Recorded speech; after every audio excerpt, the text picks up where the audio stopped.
Hi guys, எல்லாருக்கும் வணக்கம் guys. இந்த வீடியோவில் நம்ம என்ன பார்க்க போகிறோன்னா, ஆஸ்திரேலியா இன்னைக்கு ஆப்போசிட்டாக 4வது டெஸ்ட் போட்டி கட்டாயம் நாங்கள் வெற்றி பெற்று தீரணும், வெற்றி பெற்று ஆகணும்.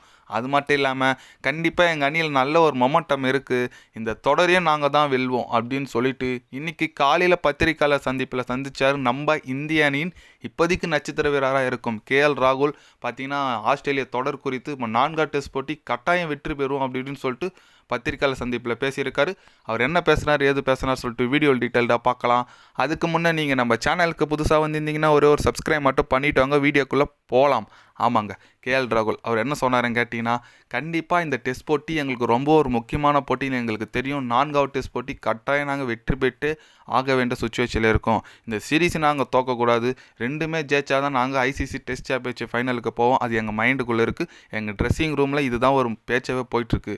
கண்டிப்பாக நாங்கள் அடுத்த போட்டி வெற்றி பெற்றே ஆகணும் சுச்சுவேஷன் இருக்கிறதுனால எங்களோட அசுரத்தனமான ஆட்டத்தை வெளிப்படுத்தினா மட்டும்தான் முடியும். ஆஸ்திரேலியாவில் நல்ல வேகப்பந்து வீச்சாளர் இருக்காங்க, இருந்தாலும் நாங்கள் எப்படி ஆடுறோம் அதுதான் எங்களுக்கு ரொம்ப முக்கியம். ஃபஸ்ட்டு ஒரு 30 ஓவர் நாங்கள் பவுலருக்கு மரியாதை தந்து தான் நாங்கள் விளையாடுவேன். கண்டிப்பாக இந்த போட்டி 4வது டெஸ்ட் போட்டி நாங்கள் வெற்றி பெறத்துக்கு 100% நாங்கள் உழைப்பை போடுவோம், கட்டாயம் வெற்றி பெறுவோம் அப்படின்னு சொல்லிட்டு நம்ம கேஎல் ராகுல் பேசியிருக்காப்புல.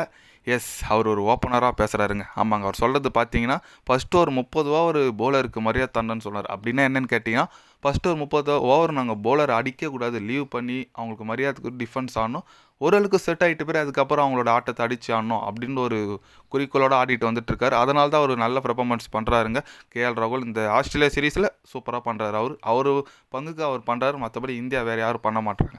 அதனால் கண்டிப்பாக ஒரு நல்ல ஒரு டெக்னிக்கோடு ஆடுறாரு கேஎல் ராகுல். ஒரு நல்ல பிளேயர் தாங்க, பட் கொஞ்சம் ஃபார்ம் அவுட்டில் இருந்தார், கொஞ்சமாக ஃபார்முக்கு வரார். ஓகே, இருந்தாலும் அவர் சொன்னது நல்ல விஷயம் தான். கண்டிப்பாக 4வது டெஸ்ட் போட்டி வெற்றி பெற்று ஆகணும்னு சொல்லிட்டு ஸ்டாக்கு, பேட் கேமன்ஸு, அப்புறம் ஆசிலுட் இன்ஜுரி போலன்லாம் வருவாங்க.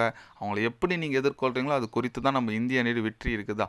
ஆனால் நம்ம ரொம்ப ஆவலாக இருக்கும் விராட் கோலியோட எப்படி சொல்லுது, அவரோட ஃபார்மு, அவரோட பேட்டிங் பார்க்கறதுக்குன்னே நிறைய பேர் இருப்பாங்க. அது டெஸ்ட்டுனா இருக்கட்டும், T20 இருக்கட்டும், ஓடினா இருக்கட்டும். அவரெல்லாம் கொஞ்சம் ஃபார்முக்கு வந்தார்னா கண்டிப்பாக இந்திய அணி இந்த சீரீஸே வெற்றி பெறத்துக்கு வாய்ப்பு இருக்குது.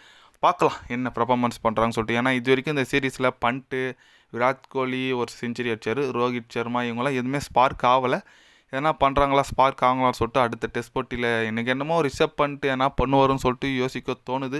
பார்க்கலாம் எதனா பண்ணுறாருன்னு சொல்லிட்டு. ஆனால் விராட் கோலி தான் கொஞ்சம் அந்த அவுட் சைட் ஆஃப் போட்டாலே கேட்ச் கொடுத்துறாரு. அதெல்லாம் ரிமார்க்ஸ்லாம் ரெடி பண்ணிட்டு வராங்களான்னு சொல்லிட்டு நம்ம வெயிட் பண்ணி பார்க்கலாம். நீங்கள் சொல்லுங்கள், இந்திய அணி நம்ம கேஎல் ராகுல் ஓப்பனாக சொல்லியிருக்காரு கட்டாயம் நாங்கள் வெற்றி பெற்று தீரணும்னு சொல்லிட்டு. அது குறித்து நீங்கள் என்ன நினைக்கிறீங்கன்னு சொல்லிட்டு கமெண்டில் சொல்லுங்கள்.